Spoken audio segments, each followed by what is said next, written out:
Hey, what's up? Stephanie, the English coach here from EnglishFullTime.com. In this video, I want to share some of my observations that I have made over the years after working with thousands of English learners. I used to do one-on-one private classes online back in the day and group classes, and then I moved to designing my own courses, curriculum, group programs.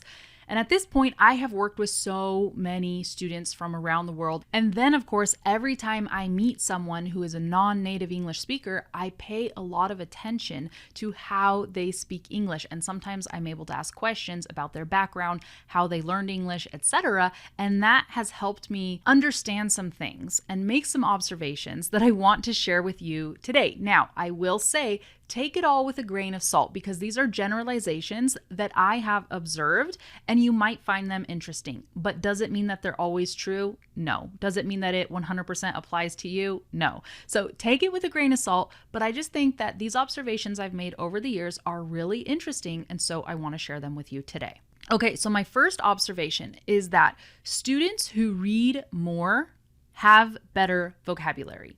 So think about this. How much do you read in English? Do you read every single day? Are you reading novels, magazines, online forums? Are you just reading and reading and reading English? Because if you are, chances are that you have a much better vocabulary than someone who doesn't really read very much in English. Because when we read, we come across so many words, phrases, idioms, and it's all in context. And usually in written English, people use more vocabulary than in spoken English. And also, I think there is a statistic that I have seen that says the same thing even for native English speakers. Native English speakers who read regularly have a bigger vocabulary than native English speakers who don't read regularly. So basically, if you want to improve your vocabulary, one thing that you can start doing today is you can just start reading, okay? Go to the library or look up books online.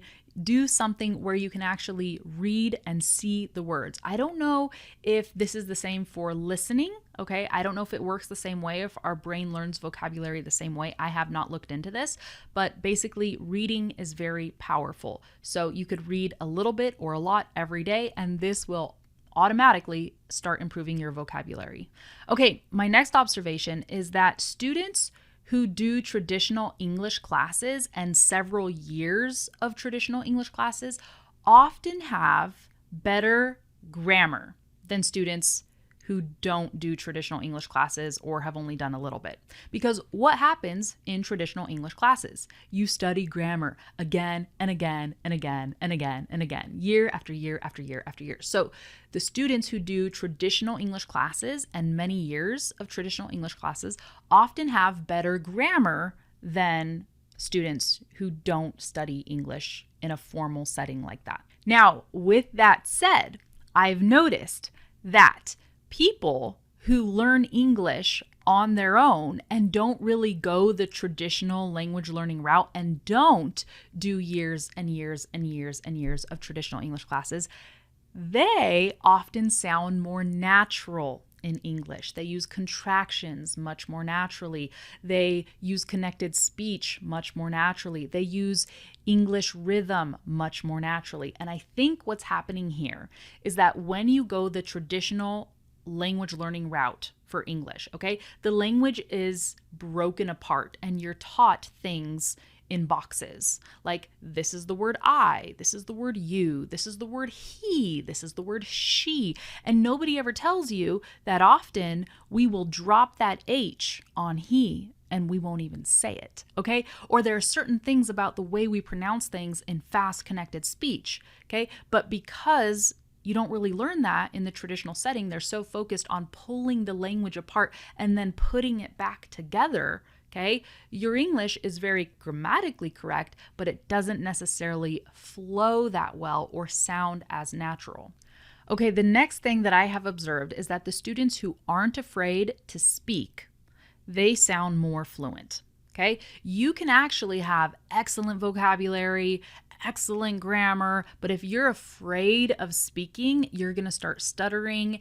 It's going to hold you back. You're not going to sound as fluent as someone else who just speaks and lets the words roll off their tongue, even if those words are pronounced incorrectly. Okay, the next thing I observed, and this goes hand in hand with something I was talking about earlier, the people who learn English on their own and never do any kind of formal English learning, they seem to be the best at connected speech. And I think the reason why is because they're hearing English and then they're just repeating what they hear. They're hearing English and they're repeating what they hear. So even if their pronunciation might not be 100% correct all the time, or even though they might not have the biggest vocabulary, they're very, very good at connecting their words and using contractions naturally the way native speakers use contractions and connect their words. So the next thing that I observed is that students who do a lot of traditional English classes tend to sound overly formal when they speak English, or almost like a textbook. Their English just doesn't sound as natural. So something you have to keep in mind here is that just because something is grammatically correct doesn't mean that that's the way people say it in real life. Okay, and my final observation is that the students who spend the most time hanging out with native English speakers or consuming content from native English speakers, or even just super fluent English speakers, doesn't necessarily have to be native, those students are the ones who end up sounding the most natural and fluent. Okay, I have one final observation for you. I wasn't sure if I was going to share it because it was written at the very bottom of this page, but I think I have it here because when I made this list of observations probably a few years ago, I included it. So I'm just going to share it here and you can decide whether you think it's important or not. My final observation is that I noticed from myself and my students, because remember, I'm a language learner too. I learned Spanish. I'm learning other languages as well. We stop improving when we stop paying attention. You know, in the beginning, when everything is new for you and you're just like, wow, I'm learning so much, and you're paying attention and you're noticing everything and all the details, you're improving very, very rapidly. But at some point, you start feeling kind of comfortable with your level, like, all right, I've arrived, I've achieved a level where, yeah, I could improve, but I'm also getting by, all right? And once we get to that level and we accept it, we kind of stop paying attention to the nuances in English. We stop paying attention to new vocabulary, we stop trying to improve our pronunciation, a lot of things happen, and we get really, really stuck in the language and we just don't improve for years. It's like we reach a level and then we stop, okay? So again, what I've observed is that we stop improving when we stop paying attention. So if you've been feeling stuck, like your English has not been improving for a long time, the key here is you have to start paying attention again, the way that you paid attention when English was totally new for you.